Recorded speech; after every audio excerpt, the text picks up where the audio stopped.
Hey everyone, welcome to the channel. Today's game was played in the chess.com 3+0 Thursday this week, and in this game we're looking at is from round 4 of that event. I'm with white pieces here, and I'm playing against Grandmaster Arvind Chitambram, who had, at this point, a rating of 3122 on chess.com, and if we check the FIDE leaderboard here, he was world number 42 at the time, and still is at the time of recording. And if we check, he had a world peak rank of number 11 in the world at 2749 FIDE. So clearly a very strong player and within the world top 50. So this was a game I really wanted to win. And let's look at it. So I played e4. Oh, whoops. I played e4. He played d6, d4, knight f6, knight c3, and he went for the pure defense with a g6. I also thought he might do e5, the modern Philidor, when I could play knight f3 or take on e5 and go into an endgame. Several choices for white here, of course. G6, bishop f4 is what I played, which is one of the good moves. And just to explain this move a little bit, I could pick several other bishop developing moves, or even a knight developing move. There are several good moves. The point is just that bishop e3 could potentially allow knight g4 in certain circumstances, and bishop g5 could, after bishop g7, allow h6 in certain circumstances. So bishop f4 doesn't allow either of those things particularly, but potentially could allow certain e5 moves to come to tempo. So in most of chess, certain moves in the opening have certain drawbacks and also certain positives.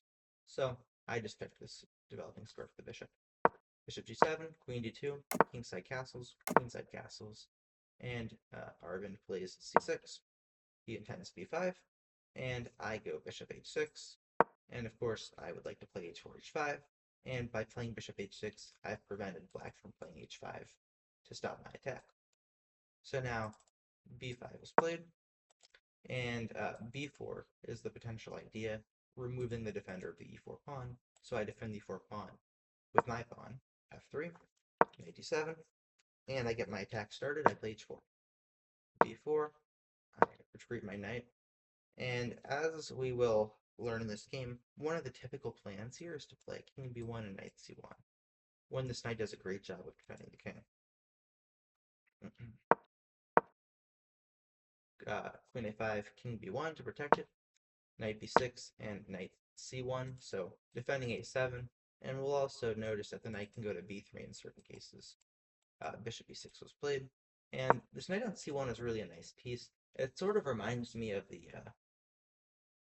the old chess saying, knight on f8, no checkmate, or certain versions of that saying, which applies with the black pieces, where the knight on f8 is a good defender.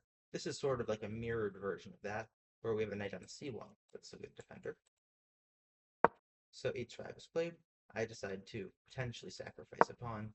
Arvind does not accept it, but if knight takes h5, then this h file is getting opened, which is pretty good for white in general, because white is happy to sacrifice a pawn to get their attack going. So knight a4 is played, and I decided to play knight b3. I felt that this would probably be practical, because certain knight c3 check ideas can start to become a problem with the idea bc3, bc3, and my king is pretty open, so I decided to knight b3. Queen b6, and I take. So my attack seems to be happening a bit faster than black's attack here. So h takes g6, bishop takes g7, king takes g7, queen h6 check, king f7, e5. So this is all I think it's all very straightforward. I'm just starting to attack, and I'm attacking the knight that defends the h7 pawn. So he plays d takes e5, I recapture, and he leaves rook d8 with certain back rank themes here. So I just simply block the attack of rook takes rook by playing bishop d3. I think this is the most practical. Rook takes d8, for example, seems a bit impractical with certain ideas of the black rook coming down to d1. It still might be okay, like if we just check, just to know. Yeah, it's still fine, but this looks a bit dangerous, and there's no need to allow it, so I just played rook I just played bishop to d3. And this bishop is actually quite well placed on d3 because it pressures the g6 pawn. Arvind takes on b3, I just take back, and he plays knight takes b2, so he's trying to make complications, which is what strong players, of course, Arvind is a very strong player, that's what strong players do. They try and complicate things, especially when not complicating things wouldn't lead to a good result. So yes, he complicates things. And here I take on f6. King takes b2 is still fine, but I calculated it, and it looks like taking on f6 might be a bit better. Now, if knight takes rook, then queen to g7 check is quite good for white. With queen e7 check next. And let's see, where's the checkmate? Check. Bishop e4. I assume there's a checkmate here. Let's see if we can find it. Bishop c4 check. Here. Knight e2, checkmate. Okay, so that's what it would be. So certainly taking the rook is probably going to be off limits here. So he takes king f6. And here I decided, I think I can take this knight, of course, but I decided to play queen checks first to control this diagonal, the a1 to h8 diagonal, which only makes my king even safer. And after king g8, I take on b2, rook f7. I just developed my knight.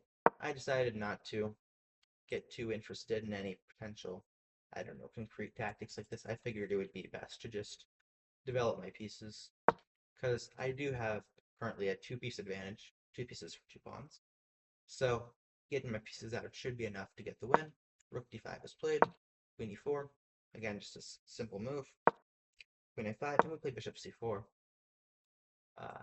pinning the rooks, or potentially could also say skewering the rooks. And anyways, white should win another exchange. e6, I take on d5, take on e6. After king g7, I play rook takes h7, and Arvind resigns here because white is getting checkmate.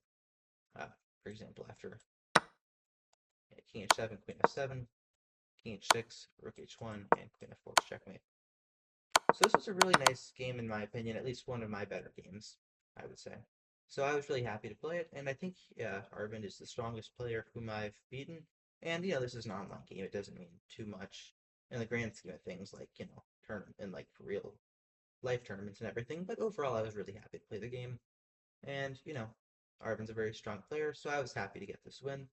I hope you enjoyed watching. Thank you.